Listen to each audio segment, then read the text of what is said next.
That was great. But that's not why Muhammad Ali is great, in my opinion. In my opinion. But since America doesn't want to have to deal with his positions, they don't elevate that part about him. They don't promote that part about him. Oh, yeah, he did this too. On the way to being great. See, most American thinks that he's great because he was able to beat George Foreman. And that's because I think to a lot of Americans, maybe even white Americans, they saw George Foreman as just like it's like this unstoppable beast, this hulking African warrior, right? To them, it was impossible. So they exaggerate what Muhammad Ali did, man. He was throwing blows. He took a few blows and he won, period. Now, I'm not trying to say that in terms of boxing, he isn't one of the greatest of all times. I'm just saying that when I think of Muhammad Ali, and I hear people saying he was the greatest, he was the greatest, he was the great. Yeah, he was the greatest because of this. That's why I say Nas is the greatest rapper, greatest lyricist of all time. Because to me, you cannot be the greatest lyricist if you don't talk about anything, if it doesn't have any substance, if it doesn't have any weight. Miss me with this Jay-Z nonsense, man. Who are these folks? Jay-Z, J.D.'s. Jay-Z has no rhymes. He probably don't even write all his rhymes. Oh, he doesn't write anything down. Well, when you're writing nursery rhymes, you don't have to. You don't have to. Jay-Z doesn't write anything down. He's a rapping savant. No. He's writing very simple nursery rhymes. Children's, they can remember nursery rhymes. Don't get me started, y'all. Can you tell I'm amped up? So, I mean, very, very sad. I remember the story about Muhammad Ali. After representing the country, the United States in the Olympics, he comes back to his hometown, and basically he had to do with racism.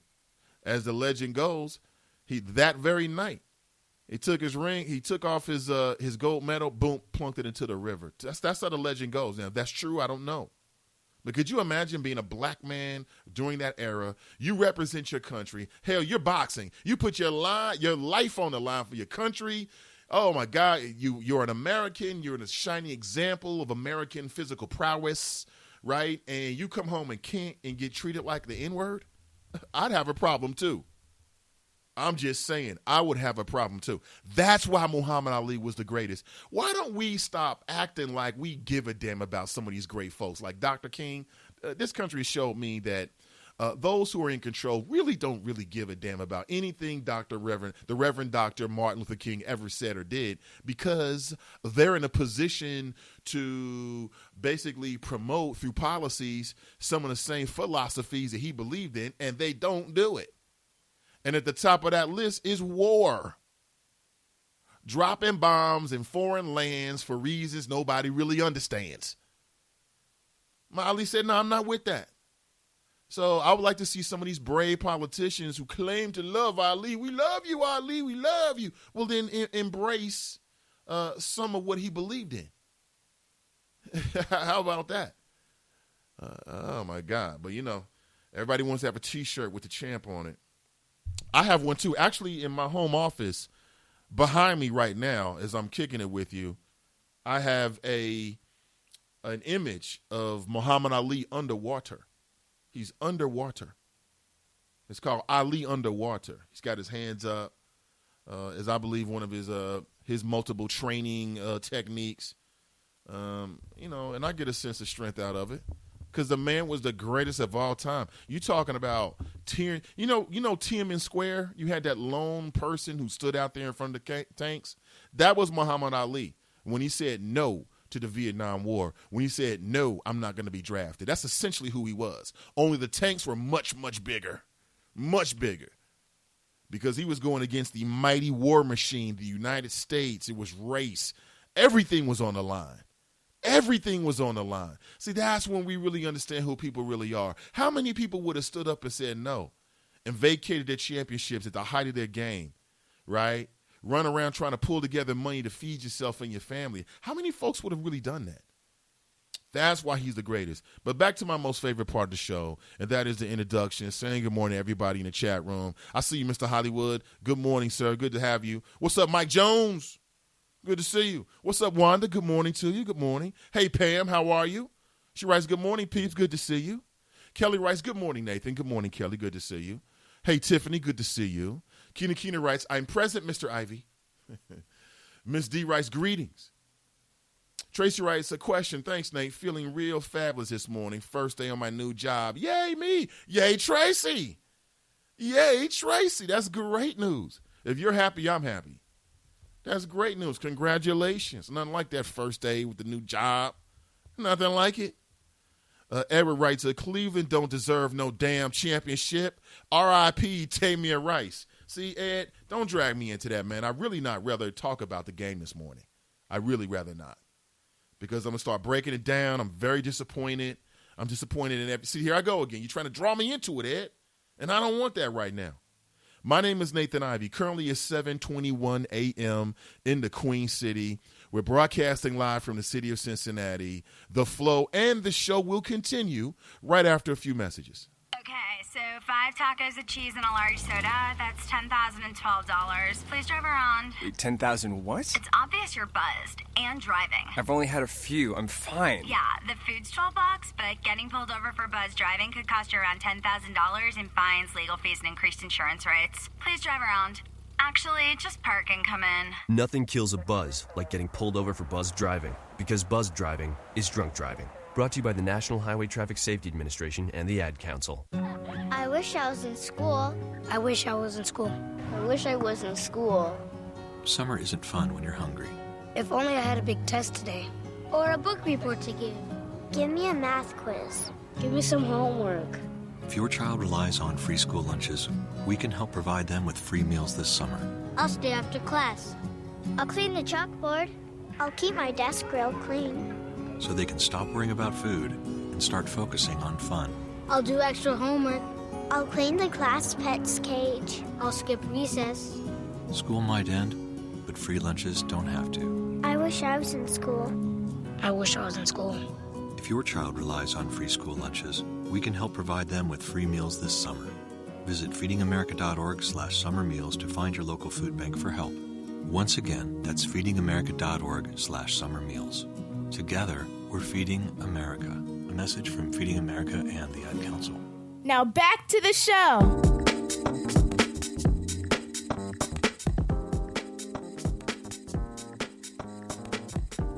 Good morning, everyone. Welcome back. Let's get back into a show. We currently 7:23 a.m. in the Queen City. And don't take it for granted. There are a lot of children in the tri-state area who are suffering. That previous promo is so on point. It's so timely. I have no problem paying extra taxes. That means taking care of the children of the city that I was born in, the city of Cincinnati. Good morning. Welcome back. Nate Ivey with you. And as always, we're chopping it up with the Chop Shop. Good morning to you, Chop Shop. When you hear Ali as the greatest, and you're going to hear that a lot, what's the first thing that comes to your mind? Like, why is Ali great to you? Why is Ali great to you? And to me, I feel that blow much, much harder than I did from Prince. No disrespect about Prince or anything like that. I'm not hating on the man. But I'm just saying. Of course, we found out last week that it was a self-induced opioid. Basically, he took too much at one time. Basically, overdose. And that's how we lost Prince. And everybody's making excuses for Prince. Oh, he had a back problem. Oh, he had a knee problem. Oh, for all those years of playing basketball and crossing over Charlie Murphy, he hurt his ankle, Nate. And maybe so, man, but am I wrong here? Isn't that a listen, I think most people may know someone who has had a substance abuse problem, whether it's a family member or a friend. And some those folks can't really see themselves for what they really are. They really can't. They get so caught up in it. Congratulations to Tracy. Say what's up and congrats to Tracy, everybody. Her first day on her new job today. Damn it, I'm jealous. Making us jealous in here, Miss Tracy. Edward's trying to bait me into a conversation about these damn Cleveland Cavaliers. In case you missed it, the Cleveland Cavaliers are now down 0-2. That means no wins and 2 losses. It's the first 2-4 in a game of seven-game series. So that means that in 2 games it could be over. I'll be honest with you. I can see the Cleveland Cavaliers being swept, just being straight up with you. I'm not happy about it. Okay, just what you want to hear. You want to hear a flow about the NBA? Ed, here's your NBA flow, okay?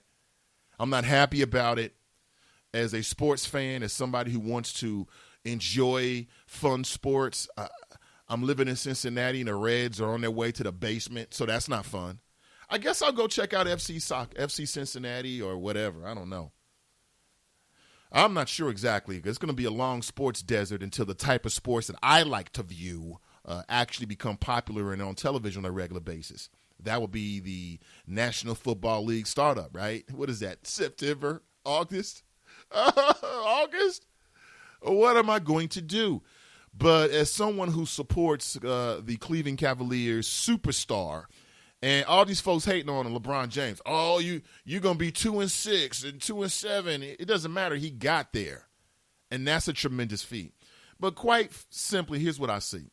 The Golden State Warriors are a complete team from top to bottom. They are the future of the NBA. And what I mean by that is this whole phenomenon, they call it small ball. You're going to see more of it.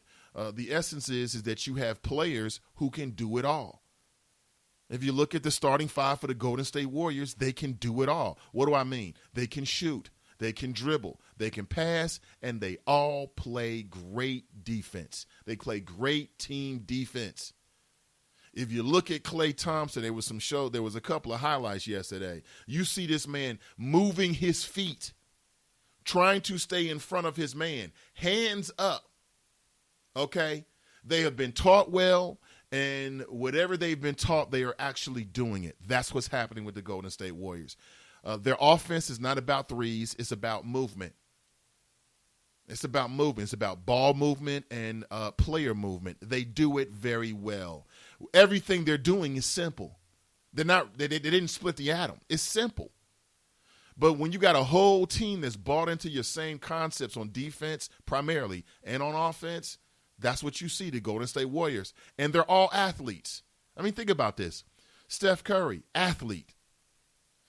Klay Thompson, athlete. Run, jump, shoot, dribble, pass, play defense.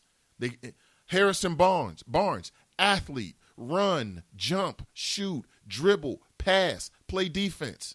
They do it all. Draymond Green, athlete. He can run, he can shoot, he can pass, he can dribble, he plays defense. And then you've got Andrew Bogut, and sometimes they change it up. Off the bench, who do you have? Andre Iguodala, as my uncle keeps calling him.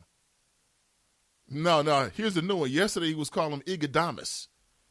Andre Iguodala. I'm like, and I got to keep correcting him about it because I don't want him to be out there, and he corrects it. It usually takes a couple times. Andre Iguodala. Now, how do you get Iguodala from Igu? See, I can't even say it now. I can't even put it together now because I get Iguodala in my head. But it's not Iguodala, like Nostradamus. I mean, what is he, a fortune teller out there? But anyway, you got Iguodala, Andre Iguodala, Iguodala. Damn it, Unc. Right? But here's making my point though. He can play defense. He can pass the ball. He can shoot the ball. He can dribble the ball. Mid-range, three-pointer. Okay? But, I mean, the list goes on and on. It's like 1 through 10 on their team. They all are athletes. They can all do multiple things. On the other side, you have the Cleveland Cavaliers. They've got a superstar. He's getting older. LeBron ain't as fast as he used to be. Just being honest with you. His jump shot is hit or miss. He's a great basketball player, but no one man can beat 10 people who are working together. It's just not going to happen. Jordan couldn't do it. No one can do it, period. Kyrie Irving, where is he? I mean, it's one thing to be Uncle Drew in Nike commercials and you got a cool shoe and all this kind of stuff. Who gives a damn about your shoe, man? Play some defense. He's being targeted, okay? J.R. Smith.